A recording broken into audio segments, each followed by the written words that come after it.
Welcome back to the channel, guys. My name is Steve. This is my wife, Lindsay, and we are going to be reacting to UK versus US food. Which is better? On the surface, I'm thinking that UK food is probably going to win this one for the most part. Yeah, I would agree. I think in terms of quality and ingredients, they probably beat us. On average. Yeah. Absolutely. And especially for the cost of the same types of items, you're going to get higher quality stuff, better food in general in the UK for less money. Mm-hmm. I think I've seen, between looking at some of the ingredients in fast food items and seeing and tasting the chocolate and the other things we've tasted so far that have been sent to us from the UK, the ingredients are cleaner. It tastes better. I don't know exactly which one they mean by which is better, if they're talking about the kind of what's allowed in foods or which tastes better, or if they're talking about just all together everything. I'm thinking they're probably going to be talking about a combination of the quality and the taste. And I must say, guys, so far the UK seems to do a little bit better in this category. Yeah, I think here in America it tends to be about the bottom line, how much they can cut off the cost of production. So, and I think in the UK it's probably focused more on quality and taste. Right. And one thing I'd like to say is that I haven't really looked into farming practices and things like that when it comes to like organic stuff, what chemicals are allowed and not allowed compared to the US and pesticides and herbicides. It would be interesting. We should keep that in mind. Yeah. I'd like to learn about that. But I believe that regulations around food are just stronger in general in the UK. Yeah. But, there's some things that I find interesting about the way the UK and other European nations and pretty much most nations around the world do compared to the US. Think about how they do eggs. Everybody around the world leaves their eggs naturally like you normally would. If you were on a farm, you wouldn't take your eggs and put them in the refrigerator. You'd put your eggs on the counter or, somewhere in a pantry or something like that. You're not going to stick them in the fridge. But here in the US, we do that. And did you do a reaction to the eggs? No, I know you did that video, but I didn't see it. Yeah, it was really interesting. Something you might want to check out at some point. I won't give any of that away, although they may talk about some of that here. But guys. Anyway, should we? Yeah. We have a tendency to ramble a little bit much. Not me. Okay, I have the tendency to ramble a little bit much. Anyways, enough rambling from us, guys. Let's go ahead and dive in and check out UK versus US food. Which is better? And today we'll be pitting UK food versus US food and looking at their shocking differences. Follow me. We'll be examining which country provides the best food overall, from restaurants to supermarkets. We'll also look at which has healthier options, is cheaper, and what's available in each country. What do you think about the differences between the food found in the United States and the United Kingdom? Are there any differences we missed? Let us know in the comments. Round 1. Quality of ingredients.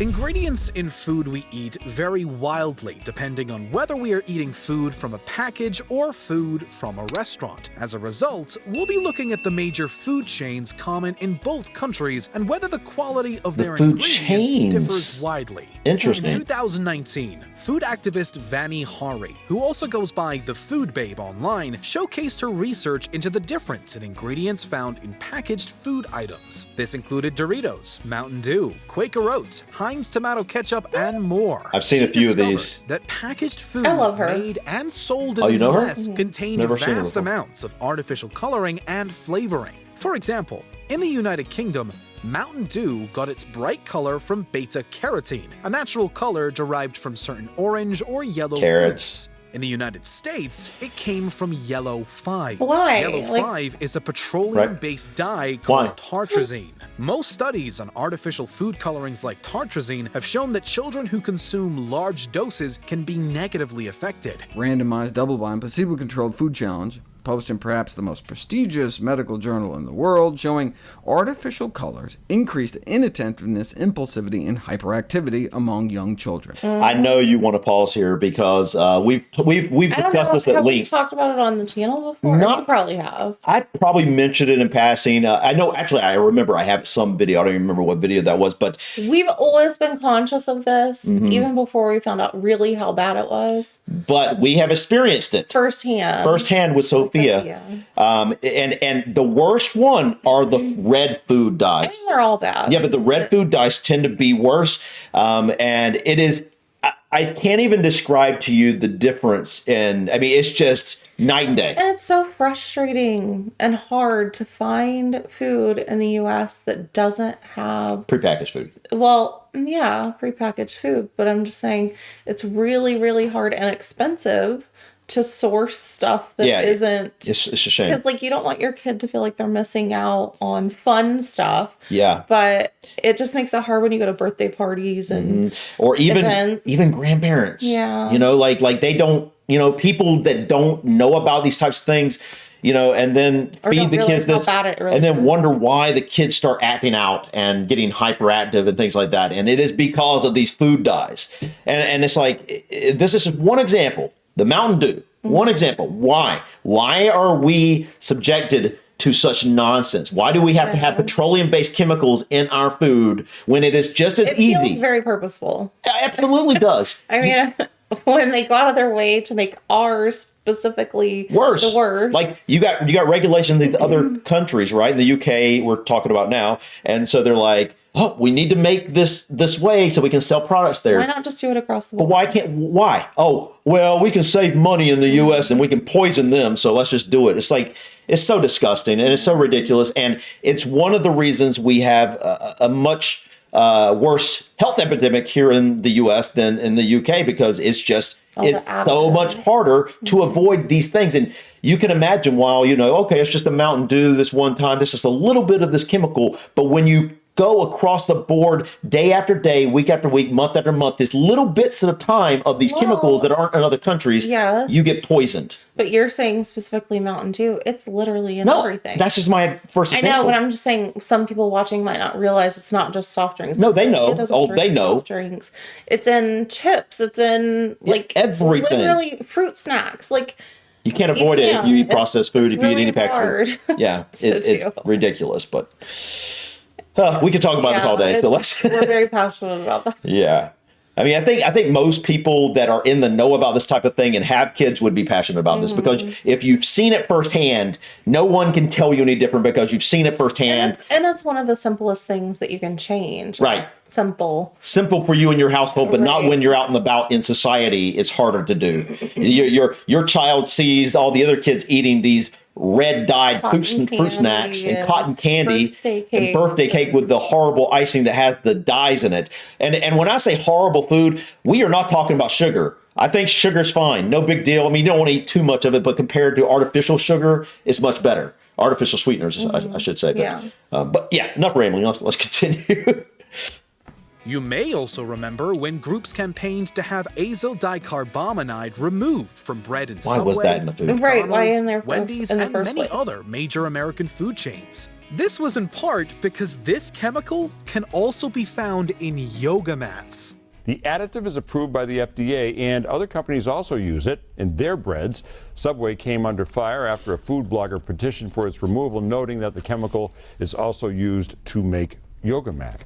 People want to. I just want to mention this real quick. People want to know why I don't really trust our government in the U.S. Why I don't trust the FDA, for example, because they approve. They literally approve that in our food, and all this stuff that's in our food. And it's not even just about food. That's just a part of it. That's what we're talking about now. All the stuff that's in our food that is negative was approved by these people, and so they obviously do not have our best interests at heart. And so I don't trust these people at all. At all. What do you want to say? I was just gonna say, I think that was Food Babe that he was talking about. She does a lot of that. Oh, okay. Which I really appreciate. Yeah.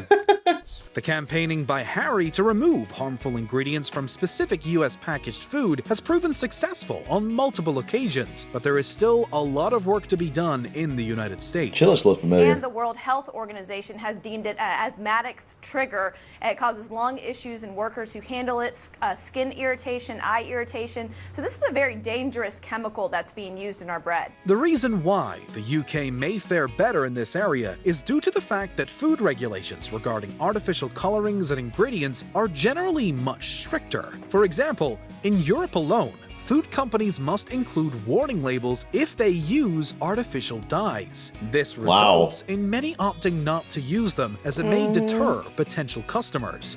This and other deterrents forces companies to manufacture products in a more health-conscious way, meaning the United Kingdom is the winner when it comes to the quality of ingredients in their foods. Definitely. Winner, United Kingdom. Winner, winner, Round chicken 2, dinner. portion sizes. Okay, it's no secret that the United States is known for overfilling meals in what has become known as supersized portions. Look at that. Look at how big that thing is. But I love is that that the documentary. case across the board? Food Insider did a deep dive into several of the nation's shared fast food chains, dissecting just how big each of their standard sizes are. In every instance, the US had considerably larger portion sizes per meal, both in volume and weight. I can't even dump it. Yo. Look how much chicken this is. Oh my God, what a mess. This isn't just the case with fast food, as packaged foods are commonly sold in more significant gram amounts in the US. Use Snickers. Better? A standard Snickers bar Sorry, I just want to say one thing that is really frustrating now in the US that has been in the last couple of years. It is so hard to find a regular sized candy bar. Oh, I know. Like I found that out when we started doing the try videos to compare. It like all you find is king size candy bars at the register. It's true. Like, they don't even offer like the small ones like he's got in his hand you gotta anymore. like hunt it down and really look. Yeah, it's true. bar, for example, is 52.7 grams in the United States and 48 grams in the UK. Sometimes there are even comically large editions available in the United States. This is 1 pound, or roughly 453.6 grams. That isn't entirely a good thing, as the United States ranks No. significantly higher than the United Kingdom in the percentage of obese adults living in the country.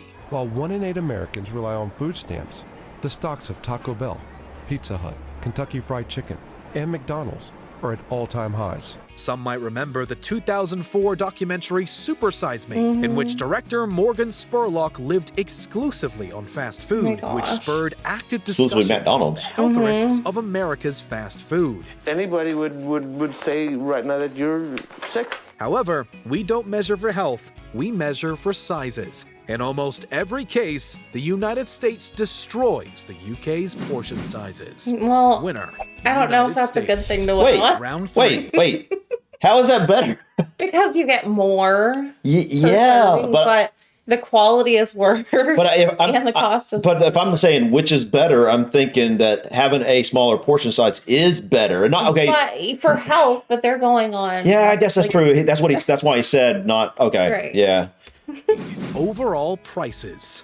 Given that the UK and the US The UK use is gonna two win this one. different currencies feel like that can they should. fluctuate in value, Got to. it can be hard to examine just how much difference there is in food price. However, if the earlier section of portion sizes is anything to go on, there is increased opportunity to be served more. But does that translate into how expensive the food actually is? According to MyLifeElsewhere.com, the United Kingdom's cost of living average when eating out was higher. Some Really? even on average as 25% more expensive than the US when eating at an Yeah, when eating out, that doesn't surprise me actually. Now that I think about it, when eating out, but I think when you buy your groceries, your food from the grocery store, I think you're going to know a considerable difference. I mean, we've seen this, already. So expensive restaurant. But while it might be more expensive to eat out, what about buying your groceries and eating from home? According to Numbeo.com, the cost of these individual items decreases exponentially. look at the price Oh, differences. Okay.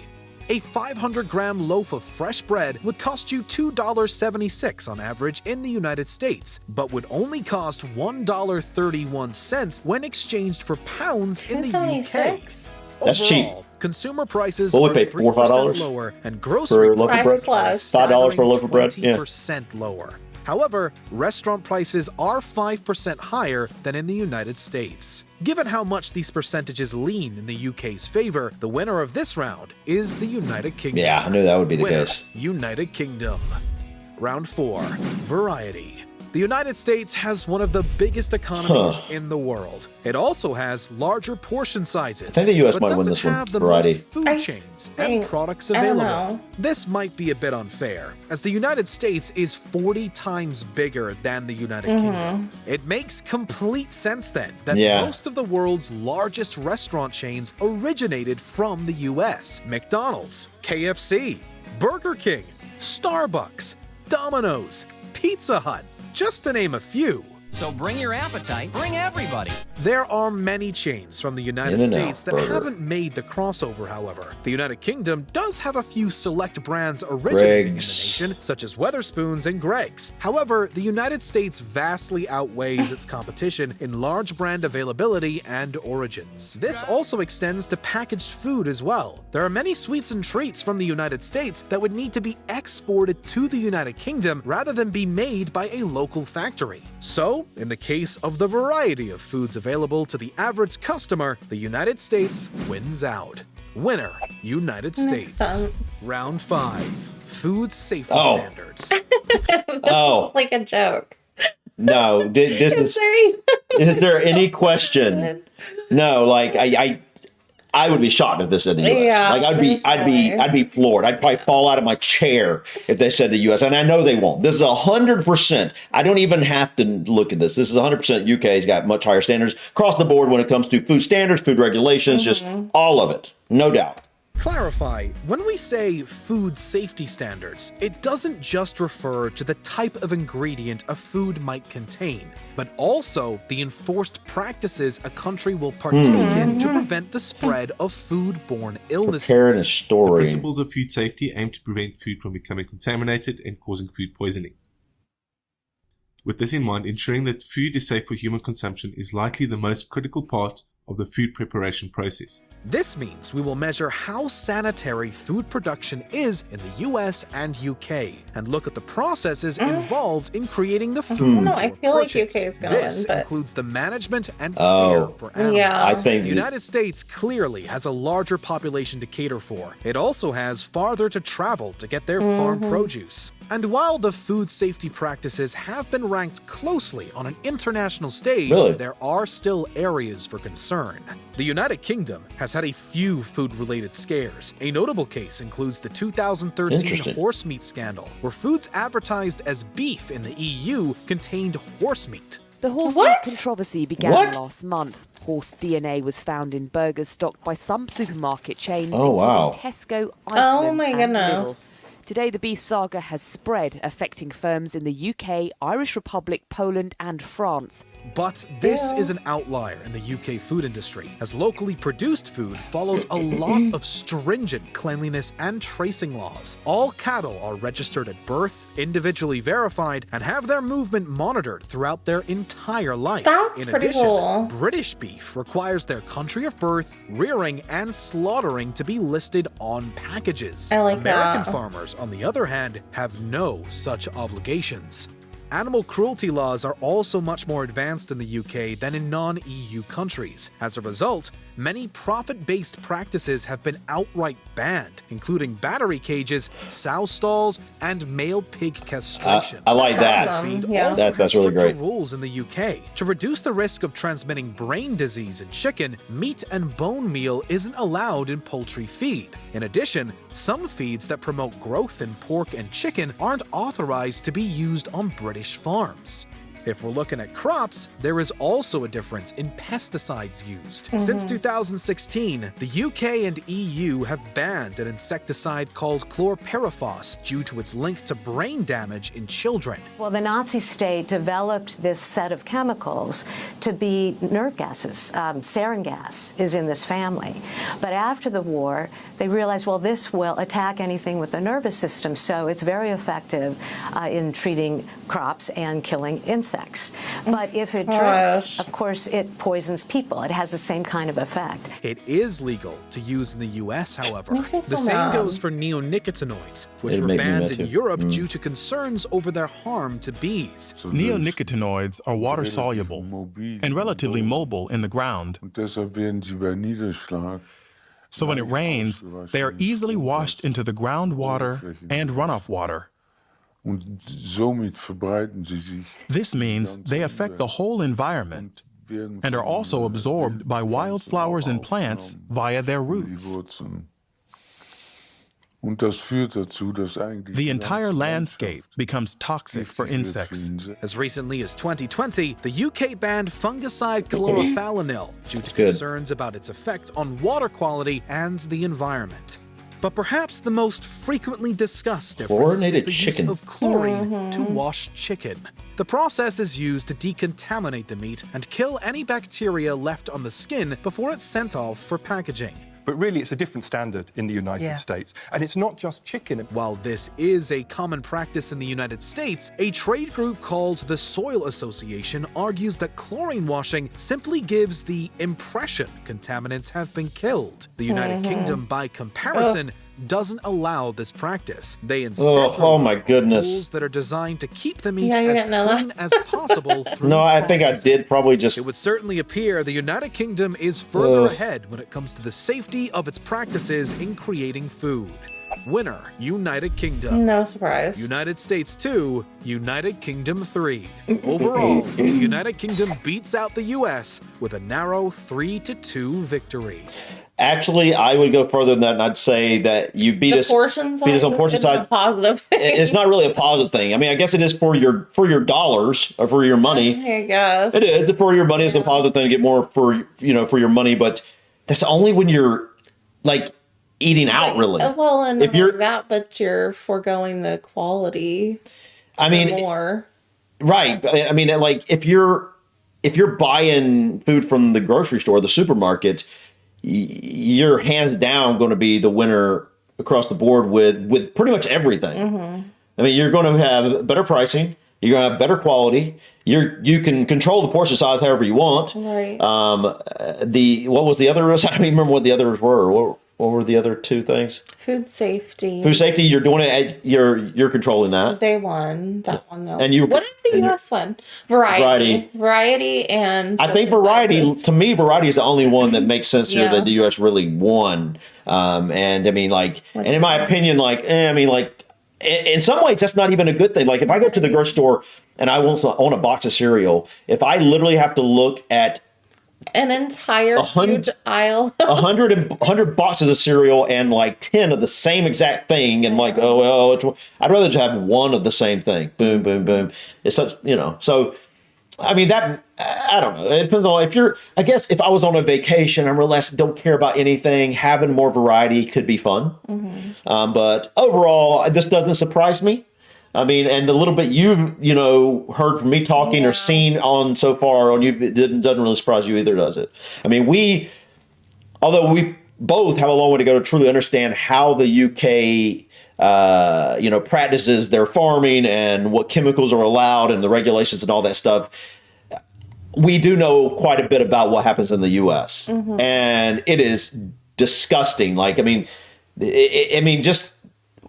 this is just a little bit of that. We just saw a little bit of that. And I think people that are single people, never had kids, what I'm saying. Not necessarily single people, you could be married, but like not having kids, you probably don't worry about this type of stuff as much on average. And I think that, if you've never had any major health issues and I think that, again, you might not worry about this stuff on average, but once you're aware of it, it's like you can't help but get angry at how they do food here in the U.S. I mean, it's so disgusting. It's so disgusting. And it's like, what do you do? There's nothing I can personally do about it. Maybe vote for people that talk positive about making some changes, but nobody ever talks about this. Nobody ever says, hey, we need to change our food system. Like, that's running for office, at least that I hear. Well, I think because there's bigger issues a lot of times. There is no bigger issue. I mean, it is. It's. But I think across the board, people don't see it as the big issue on average that it really is. But hopefully one day it'll change. And I mean, all we can do now is do the best we can with what we have access to, and sometimes that can be good. Like we have some wonderful farms near us that we buy our beef from, we buy our pork from. We're buying our raw milk from a local farmer. Again, this very all grass fed, wonderful animal husbandry on these farms. Chicken is the one thing that is a whole harder for us to come by around here. Granted, the chicken we buy is better than just going to Walmart and getting chicken. Yeah, we get good quality chicken. We just can't get that from a local farm we could, but it'd be way too expensive, man. Yeah, really. Eggs is one of those things that we go back and forth on this a little bit. We can get access to those at a local farm, but they're very, very expensive comparatively. But yeah, I mean, overall, we're pretty blessed in our area with some of the access we have, but a lot of people in the U.S. either don't know how to find these farms local to them, or it's hard for them to come across. Or it's expensive. Or it's much more expensive. So, but yeah, this was really interesting. What'd you think? I definitely am jealous of the food situation in the UK. It's definitely something that needs a major overhaul here in the U.S. Yeah, absolutely does. I mean, but I'm happy for you guys. Yeah, congratulations. I'm curious how the UK is compared to other European countries. I'm curious also is the UK and Ireland pretty much. I think the UK and Ireland are probably going to be pretty similar on this. Let me know in the comments, guys. And also like to know how the UK is compared to the rest of Europe. I know the UK up until a few years back were part of the European Union, so obviously it's probably pretty similar to how the food standards are throughout Europe in general. Yeah. You got anything you want to add? All right. Thank you so much for stopping by, guys. Please click that like button. Feel free to drop your comments or suggestions about this video or others. And don't forget to subscribe to continue to follow us on our journey to discover our British and Irish ancestry. Till next time, guys. Peace. Bye.